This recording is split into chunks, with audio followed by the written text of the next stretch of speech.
अयोध्या में राम जन्मभूमि ट्रस्ट की तरफ से खरीदी गई एक और जमीन अब विवादों में आ गई है। आरोप है कि 20 लाख की जमीन राम जन्मभूमि तीर्थ ट्रस्ट ने 2.5 करोड़ में खरीदी।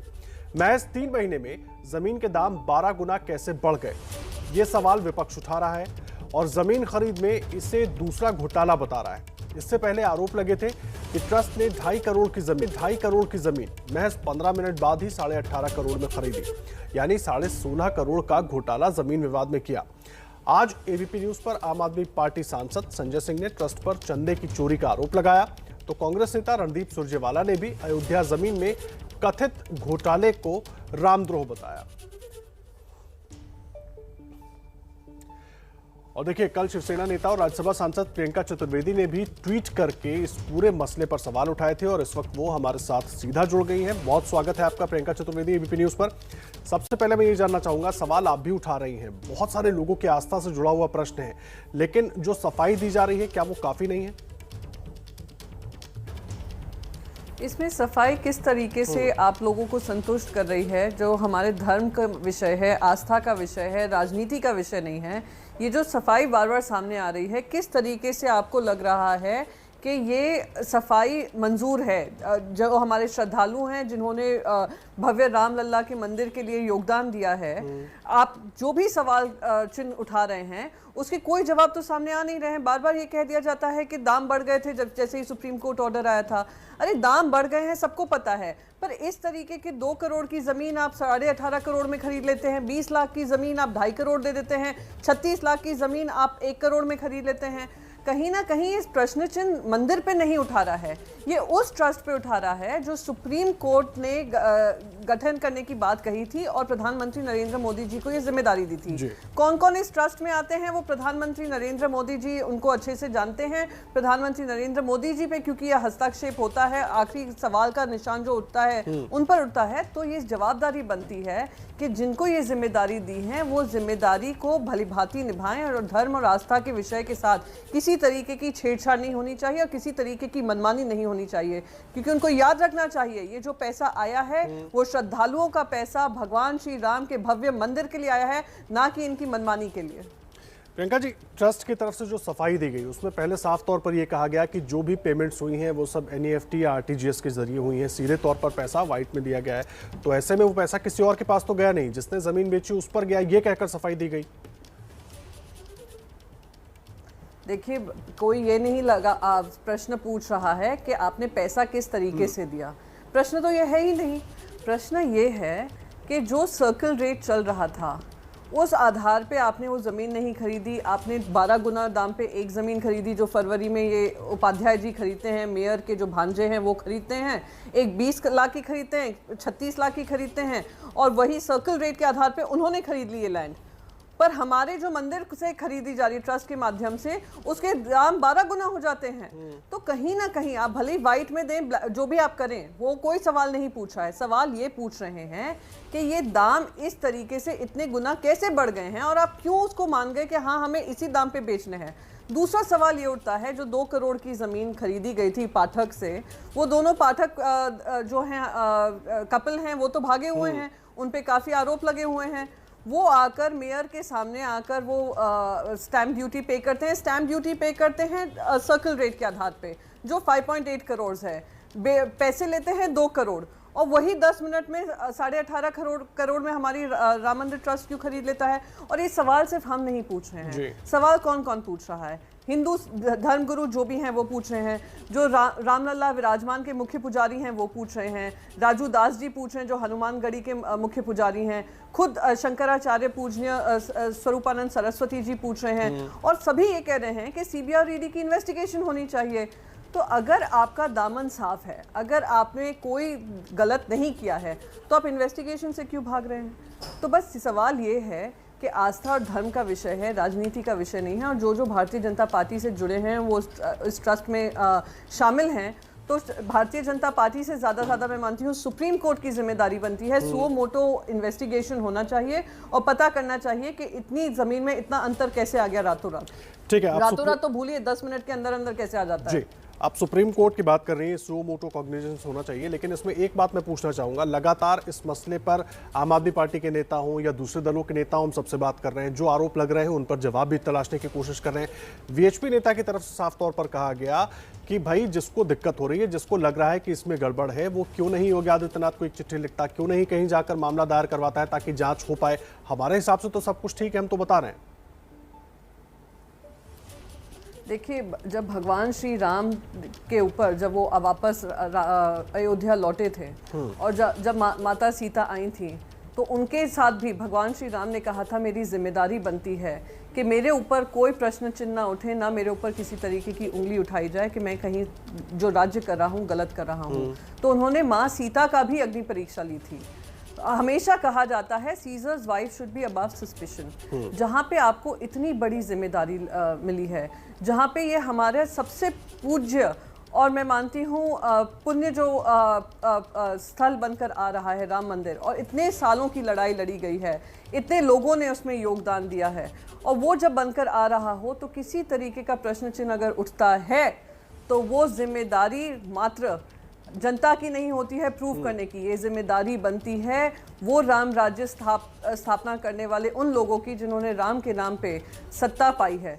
तो ये जिम्मेदारी आप समझिए, मैं समझती हूँ किसकी बनती है, वो उनकी बनती है जो आज विराजमान है एक बहुत महत्वपूर्ण जिम्मेदारी लेकर प्रधानमंत्री के रूप में, और देश के सुप्रीम कोर्ट की जिम्मेदारी बनती है कि अगर ये निर्णय लिया गया था ट्रस्ट बनने का, तो किसी ट्रस्ट पे किसी तरीके का सवालिया निशान ना आए, शक के ऊपर हो, किसी तरीके का शक के घेरे में ना आए, वो क्लैरिफिकेशन सामने आना चाहिए। प्रियंका जी, लेकिन ट्रस्ट तो बनाया ही इसलिए गया था कि सारी चीज़ें ट्रांसपेरेंट रहें, किसी भी तरह की कोई गड़बड़ ना हो और जो रहे वो सबके सामने रहे। लेकिन अब जो ये सब कुछ सामने आ रहा है, क्या आपको लग रहा है कि आगे इसी तरह से ठीक हो पाएगा या इसको ठीक कैसे करेंगे? नहीं, ये ट्रस्ट पे सवालिया निशान इसलिए उठ रहे हैं क्योंकि जो ज़मीन का एक दो मुद्दे अभी सामने आए हैं, एक दो क्या 4 मुद्दे सामने हैं। एक है 2 करोड़ की ज़मीन 18.5 करोड़ में खरीदते हैं, एक है जो उससे थोड़ी कम ज़मीन है डायरेक्टली वो लोग पाठक के माध्यम से खरीदते हैं। 2 लैंड इन्होंने दीप उपाध्याय जी से ली है जो मेयर से के रिश्तेदार हैं, और जिन बिचौलियों से भी ली, जो तिवारी जी हैं जिनका नाम बार बार आ रहा है, सुल्तान अंसारी और तिवारी जी भी रिश्तेदार माने जा रहे हैं मेयर साहब के। तो ये सवाल के निशान तो उठेंगे, सवाल पूछे जाएंगे।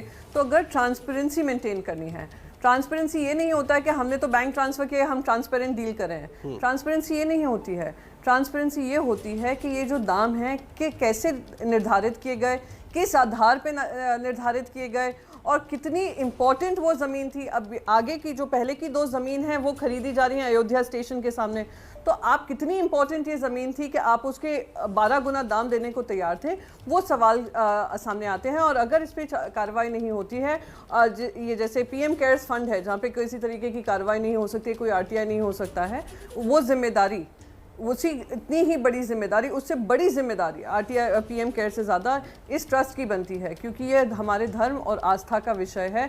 भगवान श्री राम जिन्होंने राम राज्य स्थापित किया था, जिसके आधार पे हमारा देश चलता है, और बार बार हर देशवासी मानता है कि कोई सरकार चलेगी तो राम राज्य के मूल सिद्धांतों पे चलेगी, तो वो कहीं अगर सवाल के घेरे पे आते हैं तो जिम्मेदारी बनती है कि ट्रांसपेरेंसी तय की जाए। ठीक है, और इसीलिए कोशिश लगातार हम भी कर रहे हैं कि इस पर जवाब लिए जाएं। दीप नारायण उपाध्याय का आपने जिक्र किया। दीप नारायण उपाध्याय ने अपनी बातचीत में साफ तौर पर कहा कि ट्रस्ट ने 2 ज़मीनें खरीदी हैं उनसे, जिसमें से एक ज़मीन अपना घर बनाने के लिए खरीदी थी उन्होंने और बाद में वो ट्रस्ट को बेच दी। तो 2 ज़मीनों पर स्टैंप ड्यूटी देने के बाद 2 करोड़ 36 लाख रुपए उन्हें मिले। उनका कहना है कि एक ज़मीन का तो मामला ही नहीं है, 2 ज़मीन मैंने बेची है ट्रस्ट को। हाँ, तो वही तो मैं बता रही हूँ, उन्होंने 2 ज़मीन खरीदी, एक 36 लाख में खरीदी, एक 20 लाख में खरीदी, दोनों फरवरी के महीने में खरीदी, और मई तक आते आते 12 गुना दाम में इन्होंने ट्रस्ट को बेच दी। अगर इनकी भी आस्था का विषय था, इनके भी प्रेम का विषय था, ये भी चाहते हैं भव्य राम मंदिर बने, तो आपने इतने 12 गुना दाम में क्यों बेची उसको, और ट्रस्ट क्यों खरीदने को तैयार हो गया वही ज़मीन को जो ये बेच रहे थे? तो आप तो सर्कल रेट पे खरीद लेते हैं, और अब मनमानी पैसों पे दाम पे आप राम जन्मभूमि ट्रस्ट को बेचते हैं, और राम जन्मभूमि ट्रस्ट है जो आप दाम मांग रहे हैं वो आपको दे रहा है। तो किस आधार पे निर्धारित हो रहा है कि यही सही दाम है और इसी दाम पे हम खरीदेंगे? अगर आपका भी आस्था का विषय था तो आप भी राम जन्मभूमि ट्रस्ट को आप इसको योगदान दे सकते थे, जिस प्राइस पे आपने खरीदा है उस प्राइस पे दे सकते थे। तो ये जो सवाल पूछ रही है उपाध्याय जी जो बोल रहे हैं, अपने जो काम किया है उसको छुपाने का कोशिश हो रही है और प्रॉफिटबाजी जो सामने आ रही है, उसमें कहीं ना कहीं ये निर्धारित करना पड़ेगा कि कितना सत्य है, कितना तथ्य है, और अगर इनके हाथ में सत्य और तथ्य हैं तो जनता के सामने साझा करें, उसमें झिझक क्यों रहे हैं।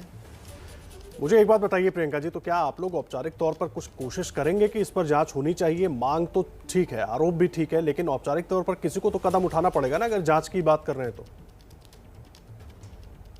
मैं मानती हूँ कि ये सुप्रीम कोर्ट ने निर्णय लिया था कि ये एक राम जन्मभूमि ट्रस्ट बनेगा। सुप्रीम कोर्ट ने ये निर्णय लिया था कि भगवान श्री राम का भव्य मंदिर बनेगा। उसके बाद देश की जनता ने सुप्रीम कोर्ट के निर्णय के बाद पूरी अपनी मैं कहती हूँ जो भी उनकी श्रद्धा थी, जो भी उनकी सोच थी राम मंदिर को लेकर, उन्होंने राम जन्मभूमि ट्रस्ट पे पूरी आस्था डालकर उन्होंने उसमें पैसा डाला है। वो पैसा आज अगर मनमानी तरीके से इस्तेमाल हो रहा है तो कहीं ना कहीं सुप्रीम कोर्ट की जिम्मेदारी बनती है कि इस पे सुओ मोटो इन्वेस्टिगेशन करें। और मैं आपको कह दूं, हमारे देश के सारे हिंदू धर्मगुरु भी कह रहे हैं कि अगर ये इन्वेस्टिगेशन नहीं होता है तो वो इसको कोर्ट तक लेकर जाएंगे। तो आप समझ सकते हैं कि आज अयोध्या में ही जो हमारे हनुमानगढ़ी के मंदिर के हों, रामलला विराजमान के पुजारी हों, सब उसको आगे लेकर बढ़ना चाहते हैं। तो कहीं ना कहीं खुद केंद्र सरकार को सोचना होगा कि क्या जो हो रहा है सही हो रहा है और क्या हमें निर्णय और जांच करनी चाहिए। इसमें कोई राजनीति नहीं होनी चाहिए। मैं फिर से दोहराऊंगी, ये कोई राजनीति का विषय नहीं है। शिवसेना शुरू से मानती आई कि राम मंदिर बनेगा, हमने उसके लिए मेहनत की, हमने उसके लिए लड़ाई लड़ी है और ये हमारी आस्था से जुड़ा हुआ विषय था, कभी हमारी राजनीति का विषय नहीं था। और अगर हमारे आस्था पे किसी तरीके की आंच आती है तो जांच होना लाजमी है। ठीक है, बहुत धन्यवाद आपका प्रियंका चतुर्वेदी जी हमारे साथ जुड़ने के लिए और पूरा पक्ष अपना रखने के लिए। जो कुछ सवाल उठा रही हैं प्रियंका चतुर्वेदी, वो उन सवालों के जवाब लगातार हम भी तलाशने की कोशिश कर रहे हैं। लेकिन देखिए, जिस जमीन को लेकर ये पूरा विवाद हो रहा है, हमारे सहयोगी संजय त्रिपाठी इस वक्त सीधा वहीं से जुड़े हुए हैं हमारे साथ, उनका रुख कर लेते हैं। संजय, जमीन का ये जो टुकड़ा है जिसको मंदिर के लिए खरीदा गया ट्रस्ट की तरफ से, अब इस पर भी तमाम सवाल खड़े हो गए, वहां से क्या अपडेट मिल रहा है? जो सफाई होनी आनी चाहिए उस तरह की सफाई अभी तक दी गई है? इन चीजों पर जो तमाम सवाल लग रहे थे उनको लेकर आदर्श अभी तक कोई सफाई ना तो ट्रस्ट की ओर से आई है, ना ही ऋषिकेश उपाध्याय जो मेयर हैं अयोध्या के उनकी तरफ से आई है। और वो 890 वर्ग मीटर का प्लॉट रामकोट इलाके का, इस वक्त मैं वहीं खड़ा हूँ। सबसे पहले तस्वीरें अपने कैमरामैन फैसल से कहूँगा कि दिखाएं। ये एक बड़ा सा प्लॉट है जिसको ट्रस्ट ने परचेज़ किया मई महीने में, और जब ये फरवरी 2021 में इसको दीप नारायण ने खरीदा तो मात्र 20 लाख रुपए कीमत पे खरीदा था। बाद में सिर्फ 3 महीने बाद इसको 12.5 गुना से भी ज़्यादा कीमत पर सेल कर दिया गया। और एक हैरान करने वाली बात यह भी है कि जो ट्रस्ट जो रजिस्ट्री देवेंद्र प्रसाद की ओर से दीप नारायण को की गई थी, उसमें एक बात उन्होंने साफ तौर पर यह लिखी है कि चूंकि राम मंदिर के निर्माण कार्य के लिए भूमि की आवश्यकता है, ऐसे में ये ज़मीन उनकी राम मंदिर निर्माण के और उससे जरूरी आवश्यकताओं की पूर्ति के लिए काम आए, इसलिए वो ज़मीन सेल कर रहे हैं। लेकिन हैरानी की बात है कि ये लैंड सिर्फ 3 महीने बाद 12-13 गुने पर बेच दी जाती है। यानी कि कहीं ना कहीं मंशा ये रही कि इसको बेचकर पैसे कमाए जाएं, ना कि इससे राम मंदिर का कोई निर्माण कार्य संपन्न किया जाए। तो ये सवाल खड़े करते हैं। इसके अलावा ये बात भी गौर करने वाली है कि जो रजिस्ट्रियां हो रही हैं लगातार वो शाम 5 बजे के बाद हो रही हैं, जिस समय रजिस्ट्रार का ऑफिस में कामकाज बंद कर दिया जाता है। तो 5 बजे के बाद में स्पेशल परमिशन पर रजिस्ट्री होती है, उस वक्त सन्नाटा रहता है, बहुत कम ही लोग मौजूद रहते हैं उस वक्त। तो ऐसा टाइम चुन करके क्यों रजिस्ट्री कराई जा रही है, क्यों संदेह उत्पन्न किया जाता है? तमाम सवाल हैं जिसकी वजह से ये जो जमीन खरीदी जा रही है ये सब कुछ संदेह के घेरे में आ रहा है और इसीलिए सवाल उठाए जा रहे हैं और इनके जवाब भी दिए जाने बहुत जरूरी हैं। बहुत धन्यवाद आपका संजय इस पूरी जानकारी के लिए। संजय त्रिपाठी हमारे सहयोगी जमीन के उसी टुकड़े पर मौजूद हैं जिस टुकड़े को लेकर ये पूरा विवाद, ये आरोप प्रत्यारोप हो रहे हैं। एक छोटा सा ब्रेक के लिए रुकेंगे, खबरें लगातार जारी हैं एबीपी न्यूज पर, आप बने रहिए।